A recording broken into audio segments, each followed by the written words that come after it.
Dilux ֆիրմայի ինվերտորային շարժիչով օտորակիչներն արդեն Հայաստանում։ Venus Electronic։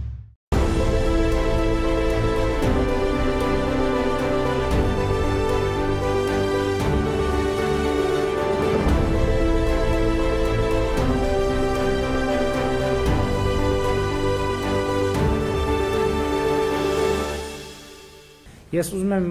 մի նախաբան ասել եւ հետո հնարավորություն տալ, որպեսզի պատասխանեմ հիմնականում ձեր հարցերին,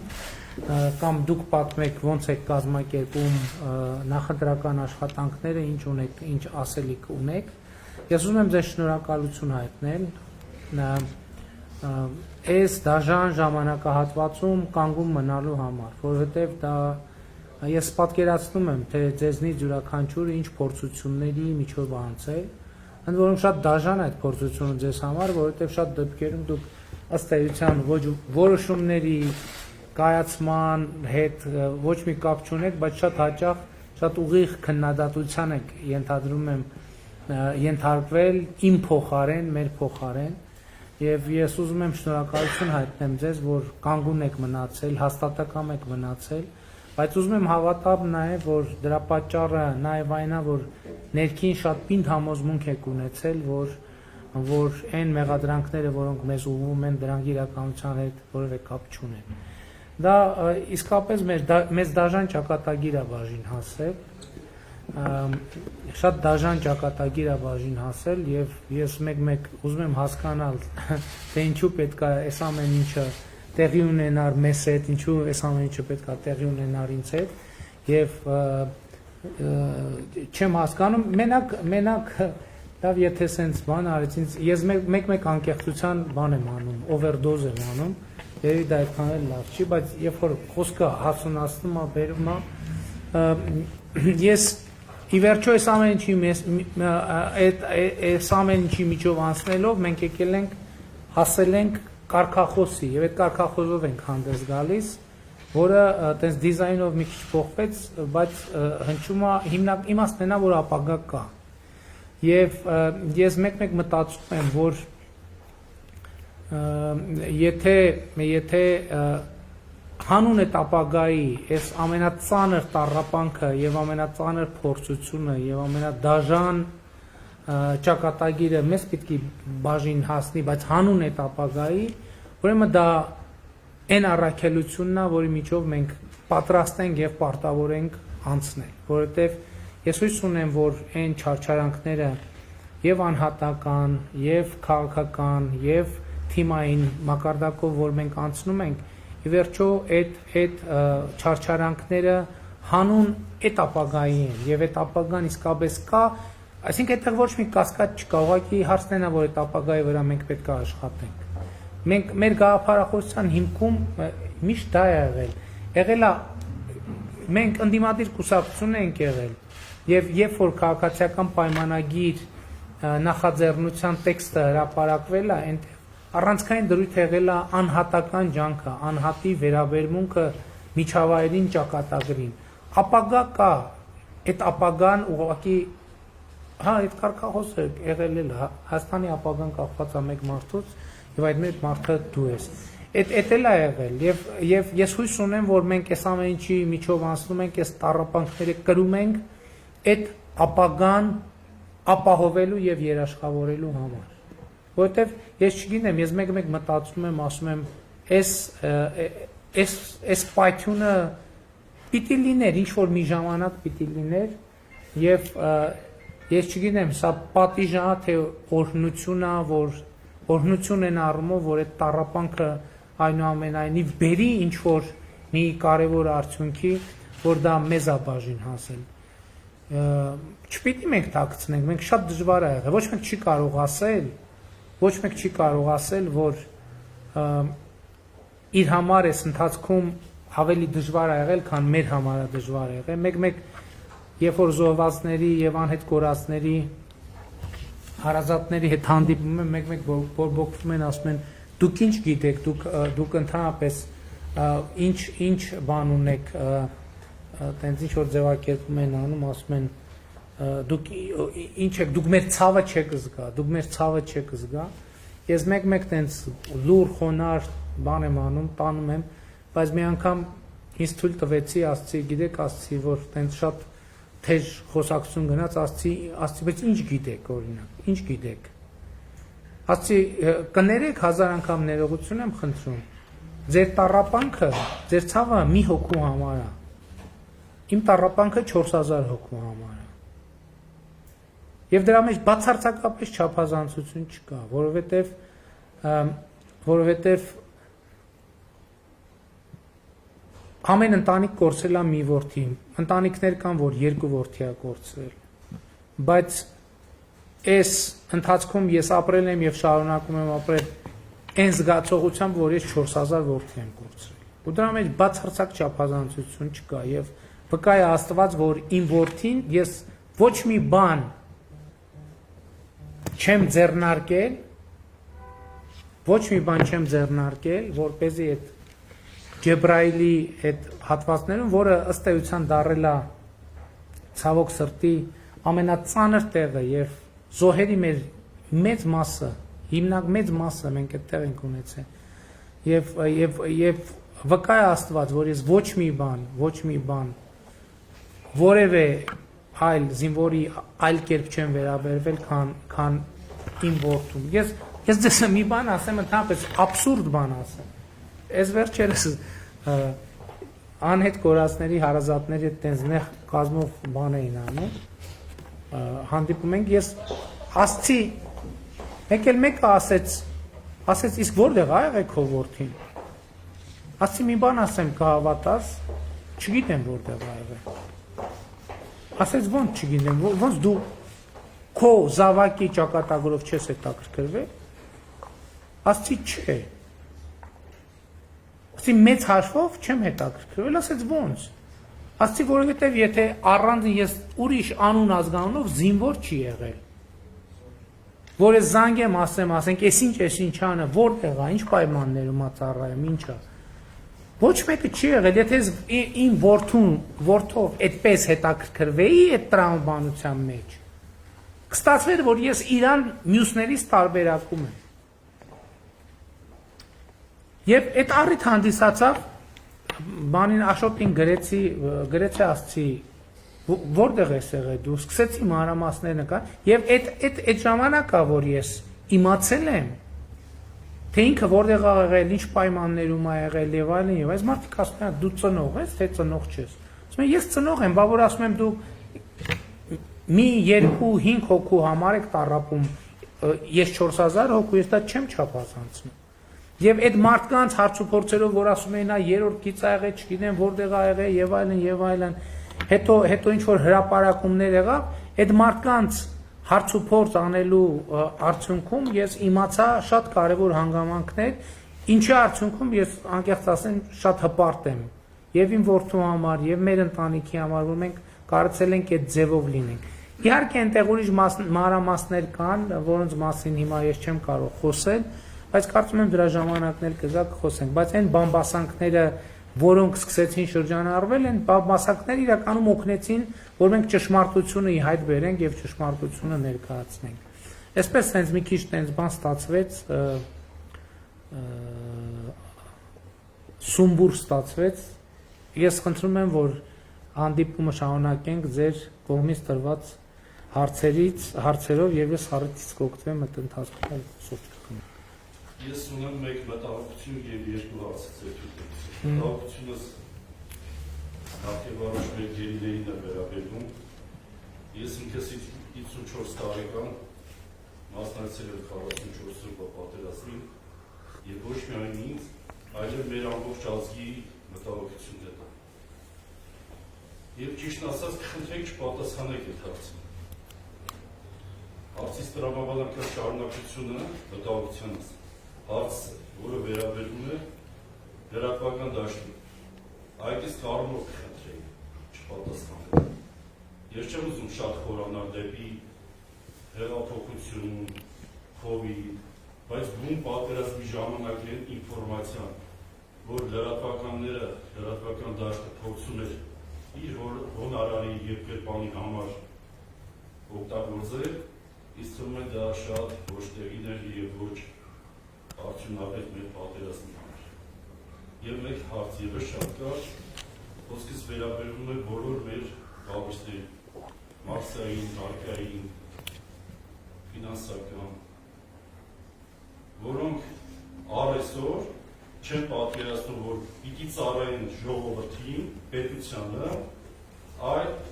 փորձում են առաջվանման, երբ որ կտրվել են կոպիտ ասեմ այսպես կոռուպցիայից,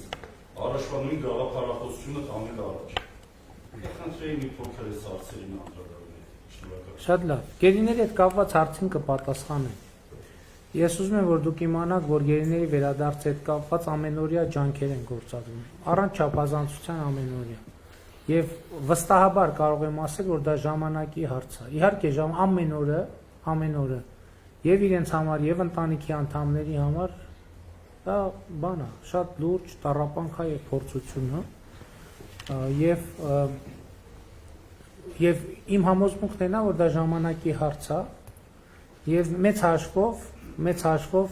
ես համոզված եմ, այն նախորդ շտաբում հարցեն ասում են, խոսում են, որ պայմանավորվածություն կա, որ ընտրություններից հետո ընդհակառակ ես ասում եմ, որ տենց պայմանավորվածության հարց լիներ, ընդհակառակը պետք է պայմանավորվեի, որ հիմար լիներ ընտրություններից առաջ, որ այդ հարցը լուծվեր։ Բայց եթե անկեղծ ասեմ, այդ ընտրությունների հետ կապի մեջ որոշակի տրամաբանություն կա, եւ ես համոզված եմ, որ ընտրություններից հետո, չգիտեմ ընտրություններից հետո ինչ չափով կարողանանք լուծել հարց, բայց ընտրություններից հետո ավելի ինտենսիվանա այդ գործընթացը, որովհետեւ գերիների գործոնը եւ մյուս գործոնները օգտագործվում են Հայաստանում ընտրությունների արդյունքների վրա ազդելու համար։ Նաեւ դա պատճառը, որ չեն վերադարձնում ժողովուրդ ջան։ Չեմ ասում, որ միակ պատճառը դա է, բայց պատճառներից կարևոր մեկը, որ դրանով ուզում են ցավացնել մեզ, դրանով ուզում են ցավացնել անձամբից եւ դրանով ուզում են ընտրությունների արդյունքների վրա կոնկրետ ազդեցություն ունենալ։ Այս գործոնը ընտրություններից հետո առնվազն նվազելու է եւ բնականաբար տեմպը որոշակի կավելանա։ Սա չի նշանակում, որ մենք միջև ընտրությունները չենք, ամեն օր մենք աշխատում ենք այդ թեմայի վրա։ Եվ դրա հետ կապված իհարկե հարցեր կան, որոնք առիթ կլինի խոսենք, բայց դրմբաց ռեժիմում խոսելու կարիք չկա։ Լրատվական դաշտի հետ կապված ես էլի այդ մեզ ուղված մեղադրանքներից մեկն է նա, որը օբյեկտիվության որոշակի պաշար ունի, որ մենք պատերազմի ընթացքում, մեզ ասում են պատերազմի ընթացքում խաբել եք ժողովրդին, որովհետև ասել եք հաղթելու ենք։ Պատերազմի ընթացքում ինչ ասում են պարտվելու ենք։ Բայց պատկերացնում եք մենք ժողովրդին գայինք ասենք, դե ժողովուրդ ջան, պատերազմը սկսել ու պարտվելու ենք մենք։ Արդյունքում ինչ կասենք, ասեն մարդիկ, կասեն փաստորեն դուք պատերազմը սկսել էիք պարտվելու համար, այսինքն դուք ընդհանրապես հաղթանակը ձեր մտքում չկար, ձեր գլխում չկար, ձեր նպատակների մեջ չկար, ընդ որում որպեսզի չստացվի, թե մենք տենց ֆանատիկ պատերազմող էինք, եւ նաեւ պատերազմի առաջին օրը ասել եմ, ներկայացրել եմ իրավիճակը եւ պայմանները։ Բայց ես պատերազմի նախ հիմա ասում են ինչի՞ չէ իր ասում բանակի իրական վիճակը։ Դե հիմա այդ գաղտնիքներն էլ բացվեց։ Մենք չենք ուզում, բայց բացվեց։ Դե բանակը մեզ զեկուցել էր, անվտանգության խորհրդին գրավոր զեկուցել էր, որ արևելյան օպերացիոն ուղղությամբ մենք կարողանում ենք ոչ մի քայլ հետ տրամաբանությամբ կանգնեցնել եւ ջախջախել հակառակորդին։ Գրավոր այդ փաստաթուղթը։ Բայց թե զինված ուժերը գալիս են ինձ տենց բան են ասում, ես այսինքն ինչ, ասեմ ժողովուրդ ջան, պարտվելու եք, ասում են չեք ասել, որ տարածքներ են կորցրել, ով ասում որ չենք ասել, պաշտպանության նախարարությունը քարտեզները հրապարակ է։ Եվ մենք ամեն ինչ ասել ենք, որ ասել ենք Շուշիի մոտակայքում մարտ է տեղի ունենում։ Ժողովուրդ ջան, Շուշիի մոտակայքում ո՞նց է մարտ տեղի ունենում։ Այսինքն եկել հասել է Շուշիի մոտակայք, չէ՞ որ մարտ է տեղի ունենում։ Այսինքն ո՞նց պետք է ասենք, պիտի ասենք, այսինքն պատերազմին ժամանակ բան ասելու ինֆորմացիա փոխանցելը իր տրամաբանությունը եւ կանոններն, չեմ ասում կատարյալ չի եղել դա։ Չեմ ասում թե ամեն ինչ արվել է նենց ոնց որ պետք է արվել, բայց ասել որ մենք թաքցրել ենք, խաբել ենք, չենք ասել, դա բացարձակ իրականության հետ կապ չունեցող տեղեկատվություն է։ Հաջորդը մեր այդ fake լրատվության դեմ ինչպես պայքարել։ որ մեկը իմ մեծագույն համոզմունքը նա է, որ դրա դեմ պայքարելու ձևը մարդկանց մեդիա գրագիտությունը բարձրացնելն է, որտեղ ամեն լրատվություն ինքը իր մասին խոսում է։ Ես բերեմ ձեզ ամենապարզ օրինակը, որովհետև իհարկե էմոցիոնալ վիճակում հասկանալի է մարդիկ այսքան չեն խորանում, բայց բերեմ այդ փաստաթուղթը, որ հրապարակել էին, որի հսկայական աղմուկ բարձրացավ։ Բայց ով որ էմոցիոնալ չէր նայում, շատ հեշտ կարար հասկանալ այդ տեղեկատվության տակ ինչ կա, ինչպես հրապարակվել է փաստաթուղթ որպես դավադրություն ընդդեմ Հայաստանի Հանրապետության, եւ այդ փաստաթղթի առաջին 3 տողերը բաց է, մնացած ամբողջ տեքստը փակած է։ Լավ ժողովուրդ ջան, եթե դա դավադրական եւ դավաճանական տեքստ է, եւ այդ հրապարակողի նպատակադրում այդ դավաճանությունը բացահայտելն է, ինչա տեքստը թաքցնում։ Ընդհակառակը պետք է տեքստը ամբողջական հրապարակի, որպեսզի ակնհայտ դառնա։ Այսինքն այն մարդը, որը մի քիչ էմոցիոնալ բանը կառավարում է, բարձա մենք հիմա էմոցիոնալ, բայց սովորական վիճակում մարդը մի հատ կնայի, կկարդա ու ինքը իրան հարցեր կտա։ Եվ կգա այդ հարցերով այդ հետևության, որ սա կեղծ տեղեկատվություն է։ Եվ այդ փաստաթուղթը հրապարակվեց եւ ես ձեզ բոլորիդ եւ ձախողվեց այդ փաստաթղթի հրապարակումը այդ պայմաններում իմ համոզմունքն է, որ ձախողեց Ադրբեջանը, իմ համոզմունքն է, որ լրատվական դաշտն էտել էր Ադրբեջանը, որտեղ պայմանավորվածությունը այն է, որ իրանք պետք է անվերապահ դուրս գան այդ տարածքից, որից հետո ձևավորվի այդ հանձնաժողով եւ այլն եւ այլն։ Ձախողվեց այդ։ Ես հիմա ձեզ այդ փաստաթուղթը հրապարակված է։ Ենթադրենք այդ աղմուկ քաղաքը չէր լինում, մենք այդ հայտարարությունը ստորագրում ենք, խնդրում եմ բոլորդ գնացեք, մենակ կարդացեք, տեքստը ծայրից ծայր նայեք, դուք ձեզ հարցեր տվեք, թե այդտեղ ինչն է պրոբլեմ, այդտեղ ինչն է դավադրություն, այդտեղ ինչն է խնդրահարույց,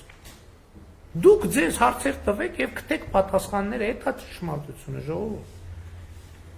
Եվ այսօր էլի այդ միտքը անընդհատ այսօր կրկնում եմ, ասում են մեզ դեմարկացիա պետք չի սահմանի, այսօր սահմանը մենակ գիծ չի,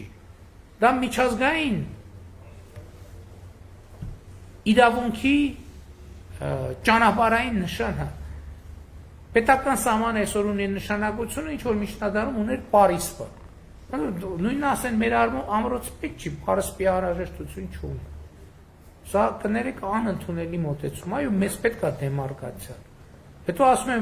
որ դեմարկացնենք բանը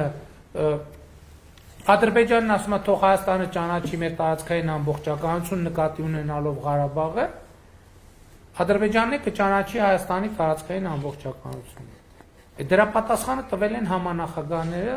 եւ նաեւ Ռուսաստանի արտաքին գործերի նախարարության խոսնակը, ով ասել է, որ դա ինչ կապ ունի Ղարաբաղի հարցի։ Ղարաբաղի հարցի հետ ինչ կապ ունի Արարատի ու Սադարակի արանքով։ Սահմանը ո՞նց է անցնում։ Ես այսօր այդ բանի անկլավների թեմայի բանը, որ անընդհատ մեր դեմ օգտագործում են։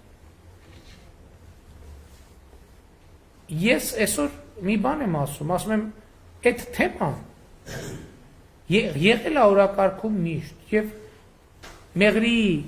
փոխանակման ծրագրի փաստաթուղթը, որ ուշադիր կարդաք, դեռ կտեսնեք, որ բացի Շուշի, Մեղրի, Լաչին, Ղարաբաղ արտահայտությունից կա նաև անկլավներ արտահայտություն։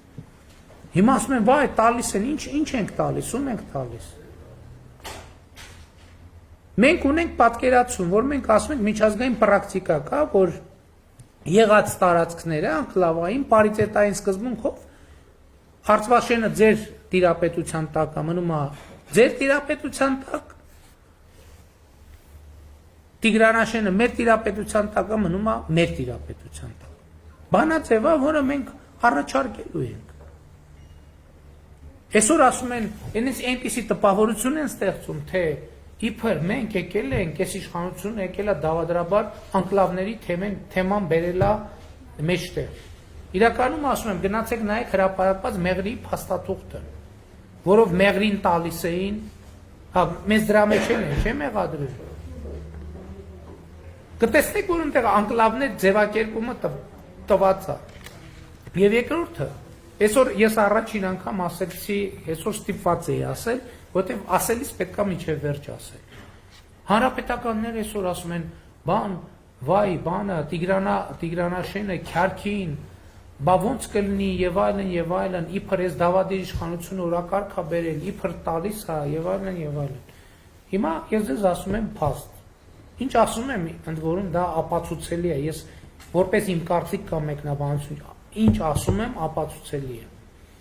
2010 թվականից սկսվել է Հյուսիսարավ մայրուղու ծրագիրը։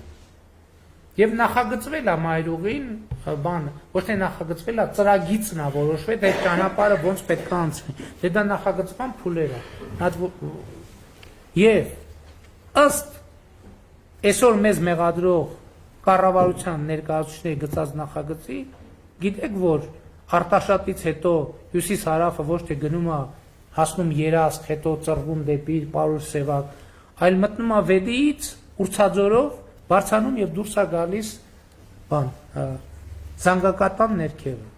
Բան չի, ու դրա արդյունքում նախագիծը մոտ $100 միլիոն թանգանում է։ Բան չի եք տենց նախագծել։ Բան չի եղած ճանապարհը Երասք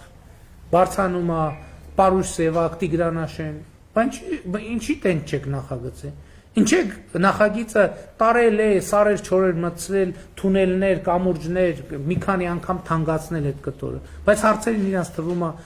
թվում է, թե մենք անընդհատ սուս ենք մնալու, բան չենք ասելու։ Շուրնուխի համար լացողները։ Բա այդ որ Սերժ Սարգսյանն ասում էր 7 շրջանը մենք պատրաստ ենք տալ, Ղարաբաղը ադրբեջանցիք էլ ասում էին չէ։ Բայց 7 շրջանը որ տար, սահմանը Շուրնուխի հատվածում որտեղով էր անցնելու։ Այդ հարցի պատասխաննել են տվել իրանք։ 2010 թվականին Հայաստանի վարչատարածքային բաժանման մասին օրենքը ընդունելով, որտեղ հստակ ձևակերպել են Շուրնուխից են կողմ Ադրբեջանի Հանրապետությունն է։ Ժողովուրդ ջան, հա մենք շատ բան սուսել ենք մնացել։ Ինչ որ մի փուլ եղել է, որ մենք մտածել ենք, թող մենք արժանի ենք սրան, թող ավելին ենք արժանի։ Բայց հա, որովհետև եթե մենք դավաճան լինենք, այդ դավաճանությունը հոմենակ ուրիշ բան եմ ասում։ Ասում եմ Հայաստանում ինչքան ընդդիմադիր եւ մեզ ատող մարդ կա, ավտոմատ ենք տվել, ասել ենք եղբայր, Սարդարապատ է, գնա կռվի։ Դավաճանություն անողը իրան պոտենցիալ դավաճան համարողին բան է տալիս, զենք է տալիս, ընդհակառակը։ Բան չի դավաճանենք, եթե այդքան կարեցել ենք դավաճանենք, այդքան հիմար դավաճանենք, որ այդ դավաճանությունը նենց չկազմակերպենք, որ բոլոր ալիբիները, բաները ստեղծելով, մեկ էլ մեկը կար ինձ ասում էր, ապահովենք, որ նա բան անի, Հայաստանից գնա։ Իր անվտանգությունը ապահովենք կամ չգիտեմ ինչ։ Մենք փախնող չենք։ Մենք ոչ մի բանից փախնող չենք։ Մենք կախաղանից է փախնող չենք։ Մենք մեր հայրենիքից 1000 առիթ ա եղել։ Ես իմ հայրենիքում բանտ եմ նստել։ Այն ժամանակ չէի կարա թողնեի գնայի։ Ինչի չէի կարա, այդ ինչ բարդություն էր։ Դա հո տեխնիկայի խնդիր չի եղել, դա սկզբունքի խնդիր ա եղել։ Ասեմ ոնց ես իմ երկիր, իմ հայրենիքը թողեմ գնամ։ Էնպես որ այդ մի քիչ երկար ստացվեց։ Լրատվությունը ես իրոք լուծումը տեսնում եմ մեդիա, որ մարդը կարողանա տեսնի ճշմարտությունը բանից տարբերի։ Հիմա կներեք 1000 ներողություն, բան կոպիտ օրինակ բերեմ, բայց մեր ընտանիքներում լավ առևտուրանողներ կան, չէ՞, որ լավ միսը վատ մսից տարբերում են, լավ լոլիկը վատ լոլիկից տարբերում են, վատ ծիրանը լավ ծիրան։ Լրատվությունն էլ ատեն, ժողովուրդ ջան։ Պետք է կարենանք բան անենք, որ գնում ենք շուկա, fake միսել կա, իրական միսել կա, բանի, այսպես ասած, գլամուր միսել կա, բոլոր ինչ լրատվություն կա, այդ նույն ապրանքներից խանութում էլ կա։ Մենք ժամանակի ընթացքում մարդկությունը սովորել է, գնում է մտնում է շուկա, տենում է միսը fake է թե չէ։ Մի անգամից է գլխի ընկնում։ Նա ով որ, հա, ոնց է սովորում։ մի երկու անգամ սխալվելով, մի երկու անգամ այդտեղից այդ միսը կամ այդ ապրանք առնում, հետո տանում է տուն, տենում է ամբողջ ընտանիքը բողոքում, ասում է, այս փողը տայել ես տվել, այս ինչ է սարել, կամ իրան զրկում են ընդհանրապես շուկա գնալու արտոնությունից կամ պարտականությունից, կամ էլ ինքը սովորում է։ Նույնն էլ լրատվությունն է, պետք է տենց անենք։ Մենք գնում ենք մարզերում մարդիկ ասում են, այդ ալիքները ինչի չեք փակում։ Է ժողովուրդ ջան, մենք ինչի փակենք։ Մենք փակենք, որ ամբողջ աշխարհով ասեն, վայ մեզ հետապնդում են, ընդդիմությանը ճնշում են անում, ասում են պուլտը ձեր ձեռն է։ Ուզում եք փակեք, փակեք։ Եվ իրոք ձեր ձեռն է ժողովուրդ ջան, այդ լրատվությունն էլ է ձեր ձեռը։ Նույնիսկ այդ լրատվական փոթորիկները, այո, կարելի է տարբերել, դա էտա թե էդ չի։ Եվ ես այդտեղ եմ տեսնում լուծումը։ Այդ ապագայի մեջ ես այդտեղ եմ տեսնում։ Ես չեմ ուզում, որ մենք գնանք այն ճանապարհով, որ մեկը ինչ որ մի բան ասեց, պատժեզդում ծեծեցին։ Ինչպես նախկինում։ Էլ չեմ ասում պատժեզդում կրակեցին։ Կամ մեկը անվտանգության խորհրդի նիստում դեմ արտահայտվեց մեղրին հանձնելուն, հետո չգիտեմ ոնց ստացվեց վարչապետի պաշտոնում էր այդ մարդը, մյուս մարդն էլ ազգային ժողովի նախագահի պաշտոնում եկել, ինչ որ մեկը տենց պատահաբար լրիվ, ոնց որ մի ուրիշ մեկը ասում էր, մի ռոմանտիկ մտավ եւ գնդակահարեց։ Մենք մեր ապագան այդպես չենք տեսնում։ Հա, եւ այսօր էլի այդ միտքը մեզ շատ մեղադրում են բանի մեջ, թուլության մեջ։ Այդ մեղադրանքը տարբեր պարամետրեր ունի։ Ես իհարկե տեղ-տեղ ընդունում եմ, տեղ-տեղ չեմ ընդունում, բայց այսօր ինչ բանի վրա եմ ուշադրություն ուզում հրավիրել, որ եթե այդ թուլությունը չլներ 20 թվին քաղաքացիական պատերազմը անխուսափելի կլներ։ Անխուսափելի չենք կարող խուսափել, որտեղ եթե այդ ալիքի գարալիք, այդտեղ անխուսափելի է լինելու։ Եվ եթե նույնիսկ դա թուլությունը լավ է, որ այդ ժամանակ այդ թուլությունը կար։ Եվ մտածում եմ երևի այդ նախախնամություն էլ է։ Այս վերջերս կներեք էլի ես տենց վաղուց չեմ շփվել, տենց շատ բան կա ասելու կուտակված։ Այս վերջերս մի ֆիլմ էի նայում, որտեղ կյանքի ծագումնաբանությունն էին վերլուծում գիտնականները։ Եվ վերլուծության արդյունքը այն էր, որ ինչքան էլ տարբեր գիտական վարկածներ կա, այդ կենթանի բջիջը, որը ձևավորվել է, ինքը ինչքան էքսպերիմենտ անում են, ինքը պատահական ձևավորվելու հնարավորություն չունի։ Եվ վերադառնում է նորից գիտական ասպարեզ խոսակցությունը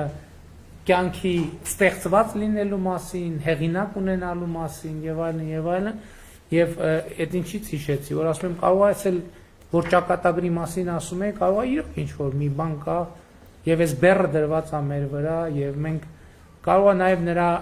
կապ ունես ամեն ինչը նրա հետ, որ մենք մեր քաղաքական ուժը եւ որ ստեղծել ենք եւ նաև որ հեղափոխությունը տեղի է ունեցել, մենք բաց ասել ենք, որ քրիստոնեական արժեքների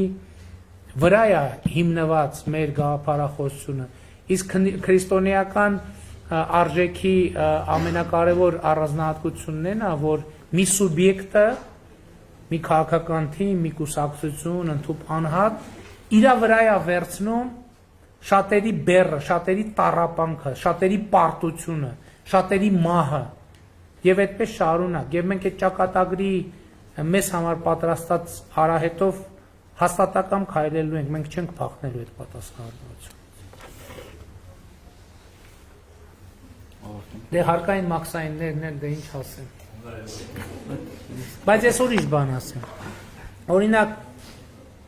հարկային ոլորտում մենք հեղափոխություն ենք արել։ Մենք ժողովուրդ շատ ոլորտներում ենք հեղափոխություն արել։ Մենք այդպիսի մի բան էլ ունենք։ Մենք բոլորս մեր համեստությունը մեր քաղաքական թիմի առանձնահատկությունն է, եւ մենք այդ մեր արածները շատ չենք գովազդում եւ չենք ուզում, գուցե համեստությունից, գուցե անկազմակերպ, բայց հարկային ոլորտում մենք իրականում հեղափոխություն ենք արել, որովհետեւ այս վերջերս կառավարության նիստով մենք բիզնեսին ունեցած նախկին ամբողջ պարտքը փակել ենք, ամբողջ պարտքը, այդ գերավճար եւ այլն այդ պատմությունները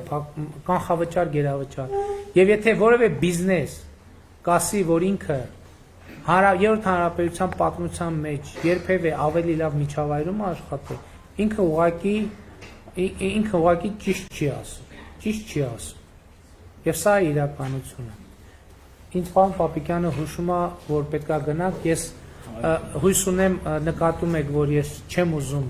մեր հանդիպումը տենց ավարտի, որովհետև այս շփման կարիքը շատ ունեմ, բայց մյուս տեղերում էլ պետքա լինի։ Շնորհակալ եմ։